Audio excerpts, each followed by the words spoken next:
Olá pessoal, eu sou o Aelmo e eu falo sobre Custom Success, sobre CS, sobre sucesso do cliente. E no nosso grupo, que está lá na bio do Instagram, do WhatsApp, sobre Custom Success, nós comentamos sobre estilos comportamentais, também conhecido como temperamentos. Então vocês estão vendo a imagem aí, aonde nós vamos então agora conversar sobre temperamentos, tá? Então, normalmente a gente divide as pessoas em quatro tipos de temperamento, ó: sanguíneo, melancólico, fleumático e colérico, ok? Existem outros nomes também: catalisador expressivo, apoiador afável, analítico e fleumático, controlador ou pragmático e colérico. Acredito que você já ouviu falar, talvez você tenha ouvido falar de estilos comportamentais. Acessando a internet aí você vai achar explicação de cada um deles, mas o mais importante que nós vamos falar aqui é dar exemplos, então fica comigo aí. Bom, o que nós vamos ver aqui, ó, são os quatro estilos de comportamentais, ou os quatro temperamentos. Depois vamos falar que não existe um estilo melhor do que o outro, então cuidado para você não rotular, analisar aí o estilo de cada temperamento e você ficar rotulando, fingindo que é uma pessoa e que não é. Então você tem que ser bem natural. E é importante saber que não existe um estilo melhor do que um outro. Tipo assim, uma pessoa com estilo analítico, que é esse aqui, o número 3, ele serve muito bem para contabilidade, para finanças, para ser um grande diretor financeiro, tá ok? E um apoiador afável pode ser um grande diretor de RH de muito sucesso. Então não existe um estilo melhor. Depois nós vamos ver as quatro necessidades que o ser humano tem e a ligação dessas necessidades com os estilos. E já que nós conversamos no grupo de falar sobre estilos comportamentais, eu também vou falar um pouco de vendas, de negociação, porque quando a gente fala de estilo, a gente está falando de negociação. Então vamos falar um pouco de negociação, tá bom? É, o item 7 e 8 sobre concessões, 16 erros do negociador brasileiro, então fica comigo aí até o final para você, se você principalmente, se você for um vendedor da área comercial, você tem que ficar e ver esses erros do negociador brasileiro. Se você não for da área não comercial, fica também porque você negocia, você vende casa, você vende carro, você negocia com a sua esposa, com seus filhos. Então tudo é negociação, ok? Momentos da negociação e negociações que estão próximas de fechamento, como é que a gente age, ok? Então vamos lá. O primeiro estilo, que é o estilo sanguíneo, catalisador ou expressivo. Outra coisa assim, às vezes a pessoa fala assim, é legal dar exemplos, nós vamos dar exemplos aí do que é um estilo sanguíneo, mas, meu, sabe o que acontece? Assim, para você, se você, não sei se você toca algum instrumento, mas se você, por exemplo, quer aprender violão, você não sai tocando a música de cara, você vai ter que aprender a posição, fazer aquele treinamento, que quando a pessoa que está do lado olhando fala, pelo amor de Deus, manda esse cara parar com esse violão, e fica lá tim, din, dom, tim, din, dom. Então assim, tudo na vida tem regras, tem etapas que a gente tem que estudar. Então para a gente realmente entender esses estilos comportamentais ou temperamentos, tem essa parte que eu diria chata de teoria, que não tem jeito, né, mano? Tem que estudar um pouco, entender o estilo de cada um para poder conseguir usar na prática. Eu não vou ler todos eles, né, porque eu vou dar uma passada rápida aqui dos pontos mais importantes. Mas você tem a imagem aí, você pode printar, você pode pedir também esse PowerPoint que eu fiz lá no grupo ou pedir para o meu celular que está aí, tá bom? Ó, o tipo sanguíneo ou catalisador, ele é empreendedor, criativo, entusiasmado, tá vendo aqui? Persuasivo. Sabe aquela pessoa que convence você? Nossa, fui num restaurante ali super bacana. Pô, você precisa ir lá, cara. Aquele prato ali é fantástico e tal. Então ele convence você, você fica com vontade de ir no restaurante. Então, são pessoas que têm esse perfil. Por outro lado, são superficiais, são meio impulsivos. Às vezes é difícil de acreditar. Será que é mesmo, né? Então, aqui está o estilo de quem é sanguíneo. É uma pessoa que serve muito para a área comercial, muitas habilidades sociais, novas ideias. Por ele ser persuasivo e ter habilidades sociais, sem dúvida, é um cara excelente para a área comercial e para a área de Customer Success, que é o foco do meu trabalho, tá bom? Ele valoriza cumprimentos, etc. Ele precisa aprender moderação, autodisciplina, né? Sobre tensão ele fala alto. Então, no final, No final desse vídeo aqui eu vou mostrar para vocês uma planilha que vocês dando as respostas, vocês vão conseguir se identificar qual o estilo que você é mais forte. A outra coisa que já vou antecipar aqui é o seguinte: todos nós temos os 4 estilos, tá? Então, o sanguíneo é o primeiro que nós estamos vendo aí, mas nós temos os 4. E nessa planilha, se você responder, você vai ver aonde você é mais forte. Às vezes você tem 2 meio empatados. Porque assim, por que é importante? E é importante saber que a gente tem os 4? Porque qualquer pessoa que tivesse 90% de um estilo seria insuportável. Então, se uma pessoa é 90% sanguíneo, vai ser uma pessoa difícil de relacionamento, tá? Então, por isso que os 4 estilos a gente tem um pouco e dá uma balanceada aí, ok? Ó, o catalisador, que é esse primeiro que nós vemos, então já vimos aquela pessoa muito persuasiva, ele promete mais do que cumpre, já está escrito lá no resumo. E aqui está como você negocia com um catalisador, ó. Entendeu? Não enfatizar os pontos fracos, ninguém gosta, né? Se você chegar para uma pessoa e falar, pô, você não vai fundo no problema, né, cara? Você é meio superficial, você não vai conseguir negociar com uma pessoa se pensar nisso. Então, não enfatiza os pontos fracos e explora o que ele tem de bom por ele ser um sanguíneo. Ele é rápido para decidir, entendeu? Ele gosta de inovação, sabe? Então, ele gosta de ser reconhecido pelos outros. Então, você tem que explorar os pontos fortes. Então, isso aqui é um estudo que você tem que fazer. E olha, isso com o tempo fica no seu DNA, se você imprimir e ficar lendo sobre isso. Às vezes, na primeira visita de uma pessoa, olhando a sala dela, o jeitão dela falar numa reunião, você já identifica qual é o estilo dela e você, então, lida conforme a pessoa gosta do estilo, tá? O segundo é o apoiador, o afável, ou é conhecido também como melancólico, tá? Então, os pontos positivos, ele é amável, compreensivo, joga pro time, é um cara bom ouvinte, uma pessoa prestativa.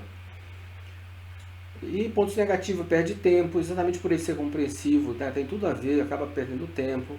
Muitas vezes ele, por evitar conflito, ele acaba sendo fingido, é levado na conversa, ele é meio dissimulado, nem sempre fala a verdade. Então são os pontos negativos aí de quem é melancólico, ok? E para obter apoio ele faz amizades, trabalha para o grupo. Então esse é o estilo do apoiador ou do melancólico. Quem é melhor? O melancólico ou o sanguíneo que nós vimos no número 1? Não tem melhor, tá? Não tem melhor, são estilos das pessoas. Ó, o apoiador. Não enfatizar os pontos fracos dele, né? Fala, bom, você tem dificuldade de falar não, cara? Você não vai falar isso, né? Você está afastando a pessoa de você, chama ele de lento, tá? Mas você pode explorar os aspectos positivos dele. Ele gosta de trabalhar em grupo, trabalha em grupo, ele gosta de satisfação dos outros, ele busca o bem-estar do grupo. Então isso é bem legal, você pode enfatizar isso aí. O terceiro que é o analítico ou fleumático. Então nós vimos lá o sanguíneo. Então vimos o sanguíneo, o melancólico e o fleumático agora. Ele é um cara sério, organizado, paciente, cuidadoso, tá? Em compensação, ele é indeciso, meticuloso. O analítico serve muito para ser um diretor financeiro, um gerente financeiro, trabalhar com contabilidade.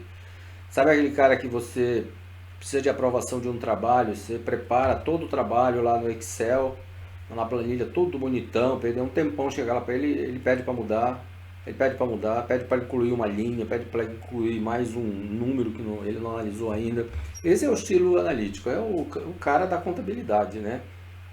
É aquele cara que nada tá bom. Então olha só que interessante, se você vai lidar com o analítico, você sabe que ele é assim. Então se você vai levar, já leva o trabalho mastigado, bem organizado, com todos os números, com gráficos, já leva tudo, porque você sabe que ele tem esse estilo.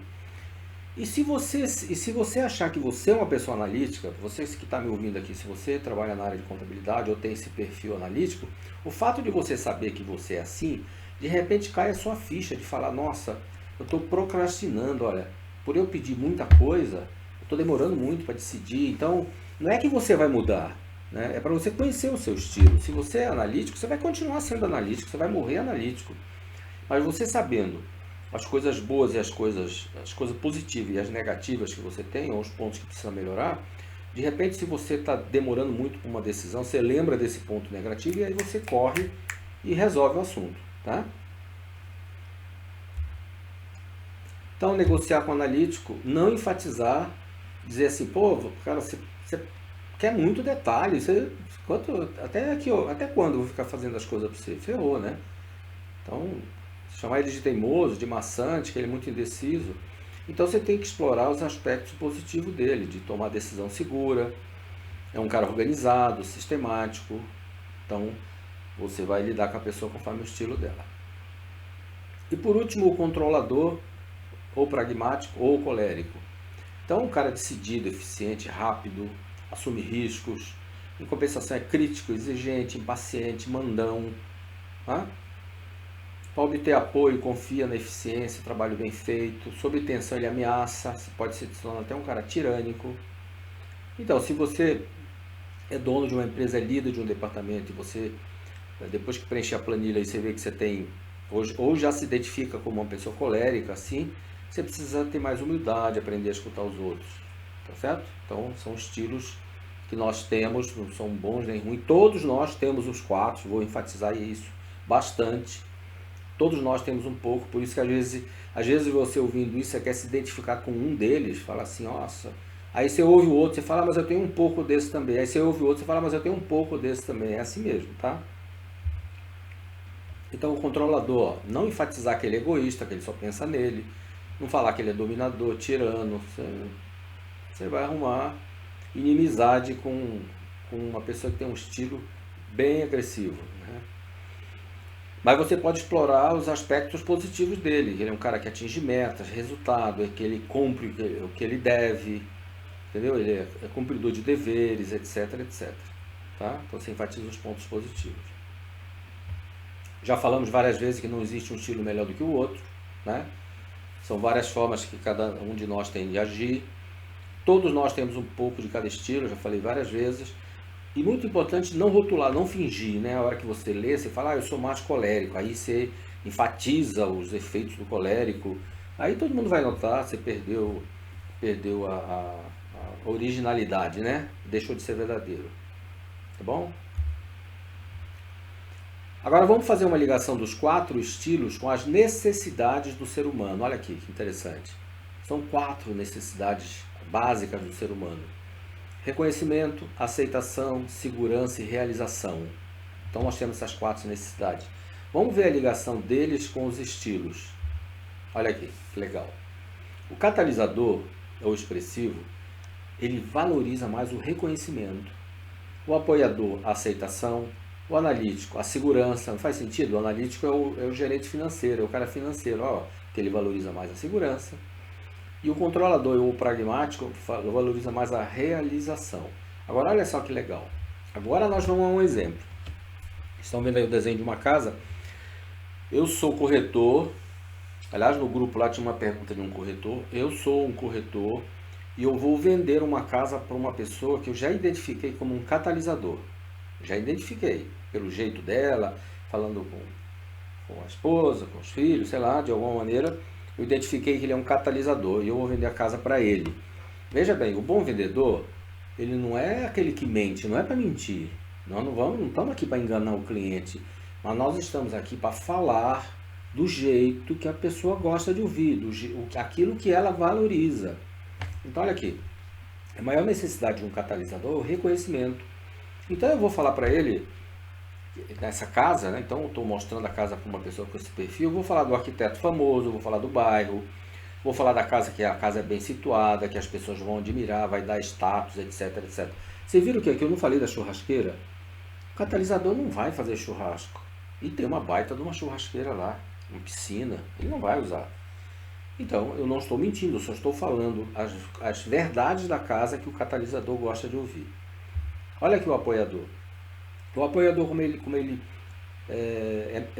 valoriza mais a aceitação, eu vou falar que os amigos vão gostar de vir aqui, sua família vai gostar, a vizinhança é acolhedora. Então eu vou falar as coisas que o apoiador gosta.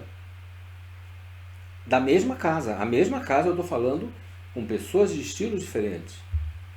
Um analítico. Qual é a maior necessidade do analítico? É segurança. Então eu vou falar que a casa é um investimento seguro, que ninguém perde dinheiro investindo em imóveis.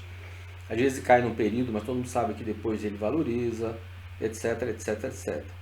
Então, estou aí falando conforme a pessoa gosta. Controlador, a maior necessidade dele é realização. Então eu vou mostrar para ele que aquela casa que ele conseguiu é porque ele venceu na vida, porque ele atingiu metas, ele é uma pessoa que sempre atinge metas, e essa casa é uma meta importante para ele. Viram só como tem maneiras diferentes de falar a mesma casa, sem mentir, falar a verdade, ser um vendedor mais proativo, porque eu sou uma pessoa que agora estou estudando os estilos. Se você é daqueles que fala assim, eu sempre vendi, desde os 14 anos de idade que eu vendo, eu uso minha intuição para vender, nós vamos ver lá os erros do vendedor brasileiro, que um deles é muita improvisação, e às vezes você esquece do principal. Então, se você é um bom vendedor desde os 14 anos, nunca precisou ler nada, imagina se você ler, você vai se tornar um vendedor melhor, né? É o atleta que nasceu com o biotipo para o esporte, mas se ele estudar as regras daquele esporte, como treino, alimentação, ele vai se tornar um atleta melhor. Olha aqui, interessante. Estamos falando de vendas, então imagina, independente de você aprender os estilos ou não, é importante, eu vou entrar agora assim num momento de vendas, num momento de vendedor, que o Custom Success a gente sabe que é depois que fechou a venda, né? Mas existe, se não vender, não tem trabalho para o Custom Success. Então, como que um vendedor deve trabalhar? Vejam aqui, ó, não me ofereço roupas, ofereço-me uma aparência bonita e atraente. Por quê? Roupa é uma alternativa. O verdadeiro objetivo é para que serve aquela roupa. Não me ofereçam sapatos, ofereço-me comodidade para os meus pés e prazer em caminhar. Quantas vezes você vai numa sapataria e o vendedor ou a vendedora pergunta para você: para que você quer esse sapato? É para um casamento? Então não precisa ser confortável. É para o trabalho? Você anda muito, você anda pouco, caminha muito, pouco. Você já teve problema, você tem problema nos pés? Desculpa perguntar, mas é que nós temos sapatos especiais aqui, com forros especiais, sei lá, né? Então, o fato de você fazer isso, você vai mostrar para o cliente que você está preocupado com ele, com o uso que ele vai fazer, quer dizer, com o objetivo. Ou, numa linguagem mais chula, que a gente fala assim, descubra a dor do cliente, né? Qual é a dor do cliente para você atender? Não deixa de ser objetivo. Então, idem para livros, é hora de... Um livro, você vai procurar um livro, a pessoa fala, que livro você quer? Você entra numa sapateria, que sapato você quer? Você entra numa loja de roupa, pedir uma camisa, que camisa você quer? Ninguém pergunta. Você vai querer um livro para quê? Você vai viajar, para dar de presente, você gosta de ler, você costuma ler grandes livros, você tem muito tempo para ler, você quer um livro pequeno, um livro grande, qual é o assunto que você gosta, né? Então, ou seja, não me ofereçam coisas, ofereçam-me ideias, emoções, sentimentos e benefícios. É isso aí. Como que você resolve então o problema? Para quê? Essa é a pergunta-chave. Para quê é a pergunta-chave de tudo na vida. E em negociação, muito mais. Para que a pessoa quer a roupa? Para que a pessoa quer o sapato? Quando eu formulo a pergunta para quê, eu vou conhecer o verdadeiro objetivo. Quem conhece o verdadeiro objetivo pode perguntar se existe alternativa. Aí sim, aí você vai usar o sapato, porque você vai para um casamento, não precisa ser um sapato muito confortável, você vai usar para o casamento. Deixa eu contar para vocês a história do grande líder que fazia furadeiras. Um dia o presidente chegou, reuniu toda a diretoria e falou: pessoal, nossos clientes não querem mais as nossas furadeiras. Todo mundo quase cai da cadeira e falou: pô, mas nós temos 55% do mercado de furadeiras, como que o nosso cliente não quer mais a nossa furadeira? Não, eles querem fazer furos. O que os nossos clientes querem é fazer furos. Se alguém um dia inventar alguma coisa que substitua esses furos que eles fazem com as nossas furadeiras, nós estamos ferrados. Então, o que é essa brincadeira que eu estou falando para você? Não sei se é verdade, mas é uma história que eu ouvi. A pessoa, ele está falando assim, para que serve a furadeira? Então a pergunta-chave, para que serve a furadeira? Para fazer furos, então nós temos que focar no furo. Se tiver que inventar alguma coisa para substituir os furos, que sejamos nós, para a gente não perder esse mercado. Bom, aí aqui fala um pouco mais sobre alternativas, sobre objetivos, né? muitos impasses, muitas dúvidas, a gente não sabe diferenciar objetivos de alternativas. Ou seja, a gente não faz a pergunta para quê. Então, se você aí vende seguro, se você vende produto, se você vende serviço, se você é um médico, um dentista, um advogado, seja aquilo que você vende, pergunte para quê. O que resolve? Você vende, na verdade você não vende o seu produto, o seu serviço, você vende o que a pessoa faz com aquilo. Você foque naquilo. Foque no problema do cliente. É assim que se vende. E conhecendo o estilo deles, que foi o início que nós falamos aqui, você consegue se tornar um vendedor muito mais eficiente. Olha aqui, sobre concessões. Eu vou passar rapidamente aqui, depois nós podemos fazer até uns vídeos mais completos envolvendo negociação. Se o grupo quiser, entre em contato aí comigo. Então aqui, toda negociação é um dar e receber, tá vendo? Eu não vou falar aqui sobre concessões, mas eu vou falar uma que que eu considero mais importante e que você vai gravar na sua cabeça. Nunca dê uma concessão para quem você está negociando sem pedir nada em troca. Se você fez o seu produto ou o seu serviço em 10 pagamentos e para fechar o negócio o cliente chega para você e fala, olha, eu fecho com você, mas eu quero mais 5% de desconto. Aí você fala, legal, tá bom, eu dou os 5% de desconto para você, mas você me paga em 5 pagamentos em vez de 10. Se ele chegar para você e falar assim, olha, eu quero 20% de desconto, se não for 20% de desconto eu não fecho. Tá bom, você me paga à vista? Faz uma conta lá e me paga. Então assim, nunca, mesmo que os 5% você tenha uma margem de lucro mesmo muito alta, não dê concessão para o cliente sem pedir nada. Sabe por quê? Vai ficar gravado na cabeça dele que a próxima concessão que ele pedir, você vai pedir algo em troca. Então eu vou só enfatizar essa parte aí com vocês. Vamos ver rapidamente aqui também, depois nós podemos discutir em grupo aí esses assuntos com mais complexidade, com mais detalhes, se o grupo achar interessante. Mas olha os pecados, os erros do negociador brasileiro. Primeira coisa, segurança máxima. Para eliminar risco, o negociador ele é muito detalhista, às vezes ele demora demais, se preocupa demais com o micro em detrimento do macro. E ele segura muito a negociação. Eu vou falar aqui várias, veja se você se identifica com algumas dessas que você seja fraco e precisa melhorar. Você tem esse número 1, segurança máxima, você fica muito preocupado com detalhe e esquece do macro. Principalmente quando você é um técnico, quando você foi um analista técnico e se tornou um vendedor, né? Você ainda não se desligou da área técnica. Você está vendendo, eu que trabalho ainda muito com software, com RP, com venda de sistema. Quando você põe um técnico para negociar, ele já fica pensando no problema que vai ter na implantação. E aí ele fica querendo detalhar muito a venda. E o vendedor tem que vender atendendo a necessidade do cliente, mas sem ficar pensando no micro, no detalhe, porque senão ele posterga muito. Concentração nas fraquezas do outro também, um erro terrível de vendas, né? Terrível de vendas. Você vai vender uma vez só, depois a pessoa não quer mais saber de você. Esse aqui do brasileiro, 3 relacionamentos não é tudo. Quando você está vendendo para um amigo seu, você relaxa, sabe? Você não prepara o material, a documentação. Ah, ele é meu amigo, eu não preciso me preparar muito.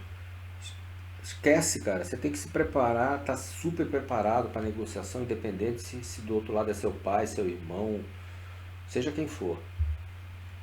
Sequência inexistente, também a pessoa não tem uma sequência, não sabe como é que se negocia. Nós vamos ver no finalzinho meio rápido aqui, uma sequência de vendas, ele não sabe a sequência, então às vezes ele põe o burro na frente da carroça, né, assim que se fala, e ele pula etapas, atrapalha toda a negociação. Muita improvisação por falta de processo de venda, tá? E outra coisa, promete e não cumpre, às vezes promete ligar, promete a proposta para quarta-feira e não faz, não liga, né? Preocupação com um solado, tá? Desrespeito à lógica do outro, margem estreita. Eu estou pulando porque depois nós vamos fazer uns vídeos mais completos sobre isso, se o grupo achar interessante. Vai com muita sede ao pote, tá bom? Eu vou atacar antes de ser atacado, então já tem uma postura muito defensiva. Não houve direito ao outra parte, isso aqui é um problema sério com a área comercial. A área comercial, o pessoal quer falar muito da empresa, dos títulos que a empresa tem, do MBA que você tem, dos clientes que você tem. Isso até pode ser importante lá na frente, mas no início da negociação, para você cativar, você tem que resolver o problema do cliente. O foco tem que ser no problema do cliente. Baixa flexibilidade também, tá? Quando surge impasse, coisa ambígua, não sabe como lidar. Muito truque em demasia. Linguagem excessiva é terrível, né? Às vezes, quando na minha área, que é a área de software, a gente levava um analista para fazer uma demonstração, ele começava a falar de banco de dados, de internet, de nuvem, nossa, de tudo, um monte de coisa técnica no meio que o cliente não entende nada. Então esquece, não queira aparecer, não queira ser metido para você falar que você entende. Tem gente que adora, né? Eu já vi vendedor que adora falar. Parece que quando ele fala uma coisa difícil que o cliente não entende, ele acha que o cliente vai achar que isso é muito importante. Uma loucura, né? Falta de controle nos resultados, tá bom? E olha aqui, as etapas de uma negociação, também eu vou dar acho que acredito que quem é da área comercial tem essas etapas, quem não é, dá uma olhada aqui. Sabe o que eu acho legal isso aqui? Se você estiver vendendo para uma pessoa um sapato, uma sapataria, você entrou para comprar um sapato, existe todas essas etapas aqui. A gente faz às vezes por intuição, faz sem saber, mas elas existem. Olha aqui, amarelo aqui antes, você não está em contato com o cliente, se você precisa fazer uma venda, você precisa conhecer o seu lead antes da visita, no telefone, hoje nós temos LinkedIn, você tem que visitar a ligação fria, né?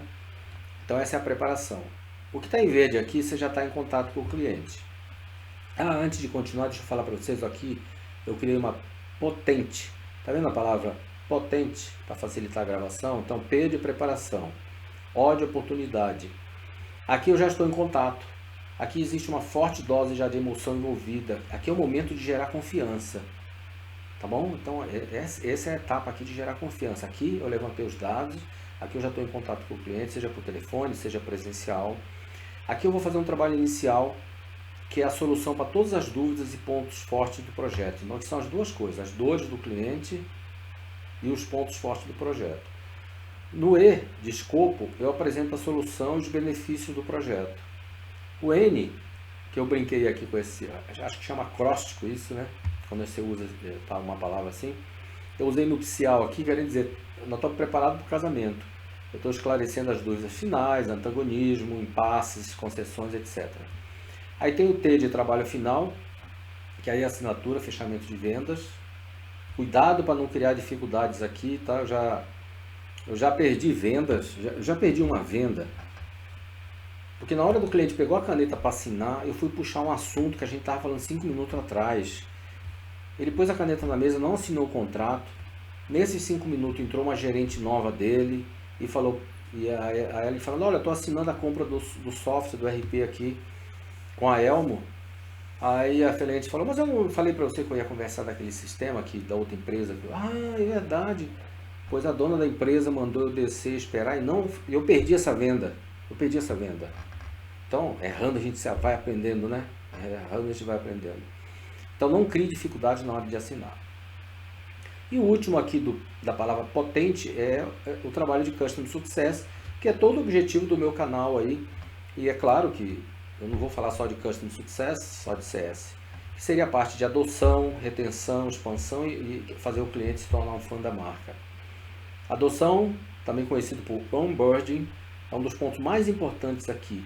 Porque assim que o cliente assinou, ele tem que perceber logo que valeu a pena ele comprar o produto ou serviço, ele já está sendo atendido, já ligaram para ele, já mandaram vídeo de treinamento, se for serviço, se comprou uma planta de uma casa, você já tem o esboço, ou seja, você tem que de alguma maneira, isso é um trabalho de Customer Success, fazer o cliente dizer assim, ó, até agora está legal, valeu a pena. Ok? Então essas são as etapas de negociação, podemos também evoluir com esse estudo nosso aqui. Aqui é a jornada, né, do Customer Success, adoção, retenção, expansão e fã da marca. Eu pus aqui só para ficar bem destacado, bonitinho aqui. Olha aqui. Aqui está bem, negociações quando estão próximas de fechamento. Não sei se vocês já viram isso, existe técnicas, tá? Existe táticas quando uma coisa está para fechar, que não fecha, que não assina, para você pensar. Ó, primeira coisa para você pensar se você está para fechar um contrato, mas a pessoa não assinou. Para você ver se há pessoas ocultas na decisão. Às vezes você está falando com o José, você acha que é o José que decide tudo, mas tem o João lá, que sem o ok do João, o negócio não sai, tá? A pergunta importante aqui é você chegar para a pessoa e falar, olha, além de você, isso já é no começo da negociação, além de você, quem vai assinar essa proposta? Então você incluiu a pessoa, né? Você valorizou ela, às vezes nem é ela que assina, tá? Mas quando você fala, além de você, quem vai aprovar esse projeto? Aí você já descobre o João. Você está falando com o José, você descobre o João. Autoridade total, aqui é o contrário. O fechamento pode depender da pessoa que você está negociando e ela finge que depende de outras. Então você fica esperto nisso. A pessoa fala, não depende só de mim, depende dos outros 2 sócios meus. E às vezes é mentira, é ele que decide tudo. Então, fica esperto. Outra coisa, nunca termina a frase com preço. Tá? Quando você falar que o valor do investimento da empresa é 50 mil, porém você está adquirindo um software de última geração, você continua a falar. Não fala assim, olha, o valor do investimento é 50 mil e para. Não, continua falando, tá? Então vimos esses 3. Comparação de alternativas, formulamos várias alternativas para levantar pontos fortes e fracos. Quando a pessoa fala assim, olha, eu não assinei com você ainda porque eu estou em dúvida daquele ponto. Então lista os 20 pontos que vocês discutiram e para ele ver que é só um ponto, que tá, os outros 19 está ok, bom? Tática de fuga, se você estiver numa reunião pesada, desconfortável, que o cara que é contra comprar a máquina, o software, o projeto, ou a pintura, seja o que você está negociando, se estiver desconfortável, pede licença. Você vai atender uma ligação urgente, que, sabe, se estiver muito pesada a reunião, pede para ir ao banheiro, precisa falar uma ligação urgente, etc., para dar uma esfriada. E o 6 aqui, precipitar o desfecho, é quando você nota que a pessoa já chegou num ponto, que você já visitou várias vezes, e chegou a hora do cliente decidir e ele está enrolando. Então você fala para ele assim, ó, você tem que assinar até sexta-feira, porque a minha diretoria não pode segurar esse preço, vai mudar o preço. Então realmente você tem que assinar aí até sexta-feira. Então, né? E conjugação de forças, quando o negócio também, a negociação não está saindo, procura um aliado lá dentro. Quem que você acha que pode ser o seu aliado? Então são algumas dicas aí de negociação que eu coloquei quando está próximo de fechar, tá? Bom, é isso aí, pessoal. Não falei só dos estilos comportamentais, dos temperamentos, como eu havia combinado com vocês. Eu entrei um pouquinho em negociação, usando um pouco aí a sequência de que você vai conhecer os estilos comportamentais, porque você vai negociar, tá? Então, se você não me conhece, se você está vendo esse vídeo pela primeira vez, entra lá no meu Instagram, assina lá para você saber quando eu publico novos vídeos. E um grande abraço, obrigado para quem está no grupo. Lá na bio do Instagram tem o grupo do WhatsApp, se você entrar lá, você vai estar conversando com a gente e trocando ideias para a gente ajudar esse país a crescer, porque nós temos os filhos, os netos aí, precisamos deixar um país melhor para todo mundo. Tá bom, pessoal? Forte abraço e vejo vocês no próximo vídeo. Olá, pessoal, dando continuidade aqui aos estudos sobre temperamentos, né? Os 4 tipos de temperamentos, estilos de comportamentos das pessoas. Nós vamos aqui apresentar uma planilha que, se vocês quiserem, me peçam no grupo ou me peçam pelo WhatsApp aí que eu mando para vocês. Uma planilha onde vocês vão preencher essas perguntas aqui e ela vai dando uma pontuação para você ter um resultado de percentual que você tem de cada estilo, ok? Então, como essa planilha é uma sequência dos temperamentos, eu não vou entrar muito em detalhe, apenas dizer que essa planilha é informativa, com a intenção de apresentar esse conhecimento, mas eu não sou psicólogo, não tenho a capacidade, não é uma análise perfeita de você. É para dar uma direção, um norte para você dentro da sua área de negociação, dentro da sua área de trabalho, mas se quiser um trabalho bem completo disso, realmente tem que procurar um psicólogo, ok? Então aqui é simples, ó. Aqui é simples. Vocês respondam as perguntas.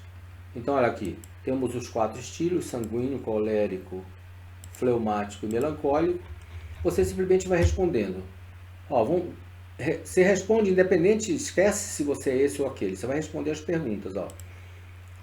Com relação a ser emotivo, demais, muito, às vezes, pouco, nunca. Então, nesse exemplo aqui, a pessoa às vezes é emotiva. Você é compassivo? Muito. Você é preguiçoso? Não, nunca sou preguiçoso. Você é desencorajado? Não, nunca. Você é indisciplinado? Nunca. Você tem dificuldade para cumprir ordens? Às vezes. Entendeu? Então vocês vão. Você é muito falante? Muito. Né? E aí você vai respondendo, responde os 4 quadrantes aqui. No final aqui ele vai te dar um resumo. Ó. Nesse exemplo aqui, olha, a pessoa tem um colérico um pouco acentuado, dividido entre sanguíneo e melancólico, tá vendo? Mas com certeza fleumático ele não é. Se ele não é fleumático, vamos aqui para o resultado. Ó. Fleumático é calmo, detalhista, tipo de conduta, uma pessoa estável, serve para técnicas de finança e administrador. Então, por esse resultado da planilha, que deu 14% fleumático, que está aqui, 14%, ó, eu já vejo aqui que eu não daria muito para ser um cara de finanças, cuidando de um gerente financeiro, cuidando de bancos, de conta, não é uma coisa que me atrairia muito, né? Mas colérico eu estou com 35%, então eu gosto de planejar, extrovertido. Então, assim, eu poderia ocupar um cargo de liderança, ser um gerente de vendas, né? Então como eu disse, aqui dá para vocês mais ou menos se conhecerem e se quiserem uma coisa mais bem feita, aí realmente tem que procurar um psicólogo. Entendeu, pessoal? Então, quem quiser essa planilha, me peça no grupo ou lá na bio do Instagram tem o grupo, você entra lá no grupo e pede a planilha de temperamentos, tá bom? Forte abraço, obrigado por você estar aqui comigo. E aqui está meu WhatsApp se quiser pedir direto para mim. Até o próximo vídeo, pessoal.